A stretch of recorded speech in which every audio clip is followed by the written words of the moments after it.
tal? Como todos los sábados estamos aquí con ustedes para tratar de interpretar y comprender por qué el mundo gira al revés. Muchas noticias del ámbito internacional, por supuesto. La presidenta Michelle Bachelet de Chile hizo su primera gira al exterior. Raúl vino a Buenos Aires, se encontró con Cristina Fernández. Al día siguiente recibió a Rafael Correa, su primer invitado como presidenta.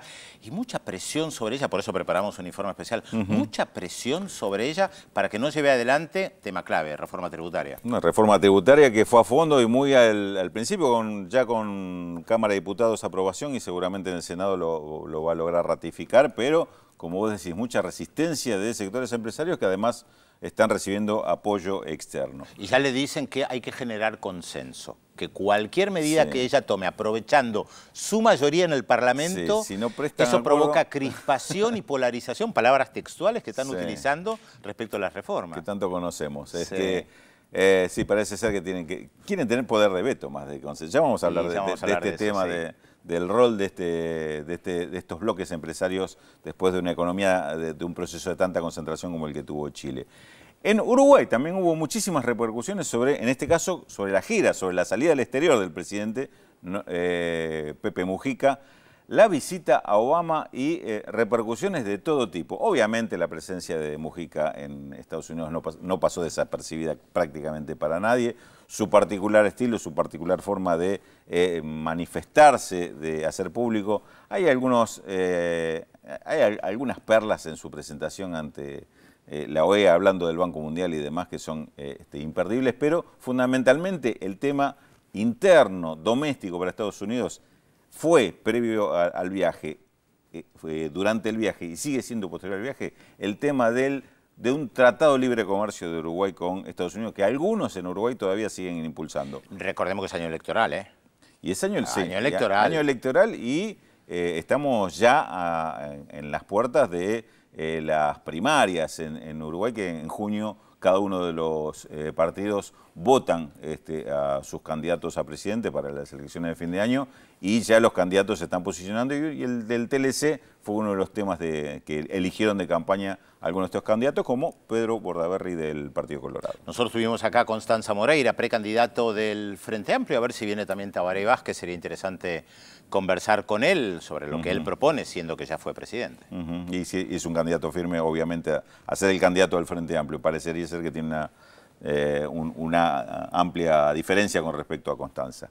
Después vamos a estar comentando también algunas otras cuestiones de la región, como lo que sucedió en Brasil, nuevas manifestaciones con respecto a la Copa Mundial, resistencia, movilización también de policías en el norte, mucho ruido en Brasil político, social con respecto a la Copa del Mundo. Pero esto lo vamos a ver hacia el final, no como un informe, sino lo vamos a comentar hacia el final del programa. Tenemos también Colombia, elecciones la semana que viene, Ucrania, elecciones al Parlamento Europeo. Uy, ¿cuántos temas? Ucrania, elecciones también. Elecciones, sí, se hacen, el 25. Y un informe que vamos a repasar, no solo las elecciones, sino todo lo que está sucediendo en este convulsionado país. Después lo vemos. ¿O país? ¿Seguimos hablando de país? ¿Ucrania? Ucrania sigue siendo un país, cada vez más chiquitito, pero sigue siendo un país. Bueno, vamos. Después lo vemos. La decisión de Michelle Bachelet de impulsar una reforma tributaria en Chile afronta una férrea presión de los Estados Unidos para impedirla. La reforma tributaria que impulsa Michelle Bachelet en Chile tiene ya medio camino recorrido en el Parlamento con la reciente aprobación de la Cámara de Diputados. No obstante, la iniciativa que promueve el flamante gobierno todavía afronta escollos de magnitud que alistan no solo a la derecha local, sino también a la primera potencia del mundo. En estos días, la injerencia de los Estados Unidos en la política interna chilena dejó de lado cualquier sutileza. El embajador, Michael Hammer, se manifestó abiertamente en contra del proyecto. En su primer encuentro con la comunidad empresarial, organizado por la Cámara Chileno-Estadounidense de Comercio, el embajador Hammer hizo una advertencia sin medias tintas. Antes de hacer los cambios, el gobierno tiene que consultar a todas las partes interesadas, entre ellas las empresas estadounidenses que operan en el país. En la misma línea de presión, se sumaron en acción coordinada los más importantes diarios de los Estados Unidos como el The Washington Post y The Wall Street Journal. Este último medio aseguró en una nota editorial que Bachelet está dinamitando el milagro chileno y favoreciendo el regreso a las políticas de los años 70, cuando gobernaba el país el socialista Salvador Allende. Bachelet no tardó en responderle al embajador Hammer, a quien le recordó que el bienestar de las mayorías se logra con plata. La presidenta no ahorró tampoco detalles al señalar que no era un secreto para nadie la pésima condición de la salud pública chilena, la necesidad de una educación gratuita y de calidad y las pensiones miserables, entre otras falencias. Las presiones norteamericanas se basan en un dato concreto. Estados Unidos es el principal inversor de la economía chilena con más de 25.000 millones de dólares en el país y estima que las reformas en marcha perjudicarían en forma directa esa presencia. La reforma, que ya fue votada por la Cámara de Diputados y ahora deberá ser debatida en el Senado, propone, entre otras cuestiones, elevar los impuestos a las grandes empresas del 20 al 25% en 4 años. Esta suba excluye a las pymes, que forman el 95% del aparato productivo del país. Con esta alza en los tributos, complementada con medidas contra la evasión, se espera recaudar unos 8.200 millones de dólares. Este monto, según confirmó el gobierno, se destinará a financiar la gratuidad de la educación chilena en todos sus niveles, el principal reclamo estudiantil que nunca resolvió el gobierno del conservador Sebastián Piñera. Además, y este es uno de los aspectos más cuestionados por los centros de poder, la norma deja sin efecto el FUT, o Fondo de Utilidades Tributables. Esta modificación obligará a las empresas a tributar por la totalidad de las utilidades que perciben y no solo por las que retiran, como sucede hasta ahora. Las cuentas oficiales reflejan que el FUT acumula más de 138.000 millones de pesos chilenos, aproximadamente unos 250 millones de dólares, de los cuales solo el 6% es de las pymes. Este último dato tira por tierra el principal argumento de la derecha, según el cual las pequeñas empresas serían las principales afectadas por la medida. El paquete de medidas busca reformular el ritmo económico que llevó adelante el gobierno de Piñera. Durante esos años, la concentración económica de la sociedad chilena batió todos los récords. Según un estudio del Departamento de Economía de la Universidad de Chile, en estos años, el 1% más rico se quedó con el 30,5% del ingreso total del país. Todo indica que el proyecto de reforma tributaria, que requiere de una mayoría simple para ser aprobado en el Congreso, no será un problema para Nueva Mayoría, la coalición que respalda a la mandataria y que tiene mayoría en ambas cámaras. Resta saber hasta dónde llegarán las pretensiones de Estados Unidos de interferir en la potestad soberana de Chile para definir su propia política tributaria. Por el momento, desde el norte, se agitan los fantasmas de los 70, precisamente aquellos años en que Washington sumó su aporte sustancial para que el país sudamericano sufriera la dictadura más cruel de su historia.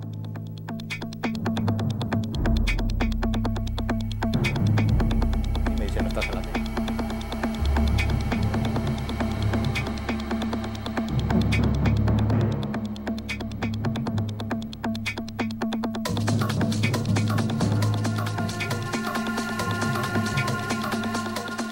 Esas últimas imágenes que veíamos, esas placas donde se describía que la clase media no pagará, la reforma tributaria será en beneficio de la salud, de educación y demás, es parte de una campaña muy fuerte que está haciendo el gobierno de Chile, que se titula Mitos y Realidades de la Reforma Tributaria, justamente para tratar de contrarrestar lo que está haciendo una ofensiva tremenda de los medios dominantes, dominantes en todo sentido, los medios dominantes en el sentido económico y como medios masivos de comunicación que están presentando esta reforma tributaria como un ataque a los sectores productivos, como que esto va a afectar todo el proceso de crecimiento que se ha dado en Chile en estos últimos años. Se decía, en el informe lo reflejamos, el tema de que esto hasta podría poner en peligro el milagro económico chileno, digamos, esto dicho por los principales grupos empresarios y también por que recoge la Embajada de Estados Unidos en defensa de los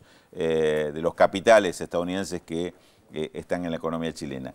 Chile viene de un proceso de crecimiento, pero también de concentración muy fuerte. La concentración económica en grandes empresas en los principales sectores, donde, salvo en el cobre, donde existe todavía la empresa estatal, en los demás sectores prácticamente han pasado a ser dominados por los grandes grupos empresarios, algunos nacionales, pero fundamentalmente extranjeros y en muchos casos asociados. Este primer combate que decide dar Michelle Bachelet, justamente con la reforma tributaria que busca lograr recursos para poder avanzar en aquellos planes que tienen que ver con salud, educación, pensiones, justamente es el primer punto de ruptura con este proceso donde, obviamente, pero hay empresarios o grupos empresarios que estaban muy mal acostumbrados a Chile, que sus intereses no se los tocaban nunca, el país podía ir un poquito más a la izquierda con la concertación, por la derecha con Piñera, pero prácticamente en este plano no había cambios, no había Es que por eso algunos analistas, algunos medios de comunicación están planteando que hay como un retorno al discurso de los 70, que este es un discurso que no busca el consenso. Viste que se dice muchas veces que necesitas una mayoría firme para gobernar. Ahora, tienen mayoría y que le dicen tiene que consensuar con la oposición, con la derecha. Pero si consensúan con la derecha no van a poder llevar adelante reformas profundas. Y además es interesante cómo la derecha, esto lo mencionábamos en su momento cuando analizamos el proceso electoral, recibió un muy duro golpe en las elecciones. No está recuperada, está dividida, no tiene una figura sólida que aparezca públicamente para ponerse al frente de la oposición. Están debilitados en el Congreso, Bachelet tiene mayoría, por lo menos para llevar adelante determinadas reformas, y que me parece que por eso no es casual, Raúl, que aparecen. Por un lado, algunos medios de comunicación y analistas chilenos que critican con dureza a Michelle Bachelet y le dicen no rompa los consensos, usted está polarizando, está llevando a la crispación. Por el otro lado, no me parece casual que aparezcan artículos tan duros, especialmente el Wall Street Journal, por Anastasia O'Grady, que es una periodista que ha tenido expresiones extremadamente despectivas respecto de todos los gobiernos progresistas en la región. Definió al gobierno de Evo Morales como un gobierno de narcoestado, que Evo Morales estaba construyendo un narcoestado, muchas tonterías y además con un discurso realmente muy despectivo hacia los gobiernos progresistas. Después sale el Washington Post también, y la frutilla del postre es el embajador de los Estados Unidos. O sea, vos sabés, Raúl, que yo no soy afecto a las teorías conspirativas, pero está claro que el embajador de los Estados Unidos habló y lo hizo en público, y dijo claramente que no tenían que llevar adelante medidas que llevaran a la desestabilización o rompieran las reglas claras. Tuvo que salir Michelle Bachelet a contestarle y tuvo que levantar el teléfono el canciller. O sea, prestemos atención porque acá hay una intervención muy clara, están presionándola para que no lleve adelante ningún tipo de reforma. Sí, muy fuerte. Yo analizaría el tema de la intervención de la Embajada de Estados Unidos en 3 niveles. Digamos, uno es la defensa de los intereses de sus empresas. Puede ser legítimo esto. Esto es parte, si se quiere, de las políticas o del rol de una embajada, es defender a los intereses de tu país. Otro diferente es cuando ya hay interferencia en las políticas públicas de ese país donde está asentado el embajador, como en este caso donde está cuestionando políticas como la reforma tributaria, no ya solamente en defensa, sino planteando que son incorrectas o cómo se deben resolver esas políticas, como por ejemplo el consenso. Una tercera instancia, un tercer enfoque para atender es los argumentos del embajador de Estados Unidos, porque cuando está hablando de que se vuelve a los 70 o ese tipo de elementos que introduce, ahí sí me parece que, yo tampoco soy muy afecto a las teorías conspirativas, pero ahí se está conspirando contra el gobierno. Yo no sé si él dijo exactamente eso de que se vuelve a los 70. Creo que el embajador no lo dice,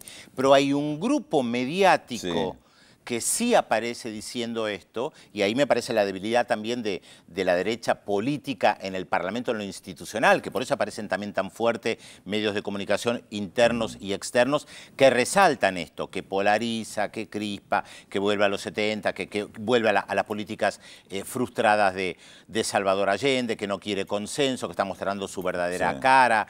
Y esto efectivamente no pasa por conspiración. Lo que pasa, Raúl, que hay otro elemento que muchas veces nosotros analizamos. Hemos casi naturalizado la aparición pública de los embajadores de Estados Unidos que hablen de lo que quieren. Hace poco la embajadora de Estados Unidos en Honduras hizo todo un análisis pormenorizado del gobierno hondureño en una entrevista y sale en tapa en la prensa hondureña. A mí me parece que ningún embajador de Rusia o ni siquiera de Alemania o de Francia, mucho menos de algún país latinoamericano, se atrevería a hablar con tanta liviandad y con tanta soltura respecto de un proceso interno de un país. Y los embajadores de Estados Unidos lo hacen. Y ni que hablar en el caso chileno, que si ellos evocan lo que fue la figura de Salvador Allende, hay que evocar también que hubo una ruptura institucional porque hubo un golpe de Estado. Claro, y la participación que tuvo la embajada de Estados Unidos exactamente. En esa instancia, ¿no? Indudablemente. El otro dato me parece diferente de esta situación, o el dato a tener en cuenta, es que parecería ser que esta confrontación que ha sido muy habitual, muy usual, digo, la de los medios, la exageración, digamos, con respecto a demonizar determinadas medidas de gobierno, que ha sido tan usual en la mayoría de los países, o en casi todos los países de la región, ahora se está dando por primera vez en Chile. Claro. Después de años es la primera vez que aparece en Chile esta confrontación directa de intereses y este ataque contra una medida de gobierno que la verdad que no es una medida tan profunda, es un cambio en las condiciones impositivas, un aumento en la tasa del impuesto a las ganancias, una extensión en el alcance porque ya no va a ser simplemente sobre las ganancias distribuidas, sino sobre las ganancias totales que tenga cada una de las empresas. Es únicamente sobre grandes empresas, la mayoría de las empresas no están alcanzadas por el impuesto, con lo cual está marcando una reacción de clase, una reacción de un sector privilegiado que simplemente no quiere pagar más impuestos. Digamos. Pero el debate es esto, no es otra cosa, ¿no? Vos bien dijiste que la Concertación no lo había hecho. ¿Sabes lo que me asombró cuando hablas de pagar impuestos? Algo que se está insistiendo mucho respecto a Chile, el tema de la evasión, que contradice esa imagen de país pulcro y ordenado que da Chile. En un país pulcro y ordenado, en teoría no hay evasión. Y parece que es un problema muy serio el tema de la evasión. Por eso lo plantea Michelle Bachelet como un tema clave a atacar. Pero me parece que también hay otro elemento que tiene que ver con lo económico que está ligado a la cuestión estudiantil. Porque se dice que, o sea, la idea es que parte de los recursos vayan a un cambio profundo en el sistema educativo. Y tenés un movimiento estudiantil que hace pocos días salió otra vez a las calles, con un tono diferente a lo que era en el 2011 contra Sebastián Piñera, pero que salió otra vez a la calle a decir, acá estamos, cerca de 100.000 estudiantes y gente que los apoya en las calles de Santiago. Ayer una jornada importante también en los colegios en Chile. O sea que todo está muy vinculado, no es una mera reforma tributaria que afecta a unos. Hay muchos elementos que se juntan. Hay dos líneas indudablemente a seguir en Chile, ¿no? Lo que está marcando en el plano político con las referencias como la dirigencia estudiantil, y en el plano económico a ver cómo se resuelve este tema, esta primera confrontación del gobierno de Michelle Bachelet con los poderosos. Vos dejate plantear una pregunta. Nuestro hombre de las preguntas es Félix Taylor. Entonces, y además tiene incógnita. Bueno, ese es el tercer aspecto a seguir acá. La palabra Félix Taylor. ¿Cómo está Félix Taylor? ¿Cómo les va? Muy buenos días. 49 minutos pasaron de las 12 del mediodía. Recuerden que estamos, 49. Estamos hasta las 13:30 en Visión 7 Internacional, como lo hacemos cada sábado. Ya estamos recibiendo llamados al 0800 444 1777, al 45350709. También recuerden que tienen la posibilidad de comunicarse con nosotros a través de la red social Facebook Yo Veo Visión 7 Internacional. Andrés de Villa Celina dice, Chile mantiene hace años la misma política económica. ¿Cuál es el milagro chileno? Se pregunta Andrés de Villa Celina. mantener la misma política económica. Lo hemos revisado ese tema, el milagro chileno, en más de un informe. Y los mitos del milagro chileno. Exactamente. Pedro de Córdoba apunta, dice que el acto de concentración de la respuesta que tiene Chile, dice, mucho mayor que Argentina y Brasil. La concentración económica. Exactamente. Sí. Federico de Floresta dice, felicita por el programa, pide informe sobre un juicio en Guyana por el asesinato de un historiador. Federico de... Jorge de Nueva Atlantis dice, muchísimas gracias por el programa, es una suerte que existan. Y Julio de Reconquista, en la provincia de Santa Fe, felicita por el programa y le desea mucho éxito, porque la palabra no se utiliza. Mucho éxito para mañana para Pedro Brigger en la nominación de los Martín Fierro. Muchas gracias. Ojalá que se lo lleve, Pedro. Usted se lo merece. Bueno, vamos a ver qué tenemos hoy en la incógnita. Preparamos a este personaje, ustedes nos tienen que decir de quién se trata a través de los teléfonos que recién le planteábamos. Y aquí está el primer dato de hoy. Nuestro personaje de hoy nació en Suiza y desde muy joven comenzó a trabajar y destacarse como decorador de interiores. ¿Quién es? Nuestro personaje de hoy. Recuerden, 0800 444 1777 4535 0709. Primera pausa con muchísimo material que tenemos para hoy, como cada sábado aquí en Visión 7 Internacional, y le adelantamos los temas que vamos a desarrollar en los próximos bloques. Ucrania, que va a las urnas en medio de un creciente clima de enfrentamiento. Con varios intentos regionales de separación, el pequeño país del este europeo se apresta a votar nuevo presidente. Además, Uruguay seduce a Estados Unidos.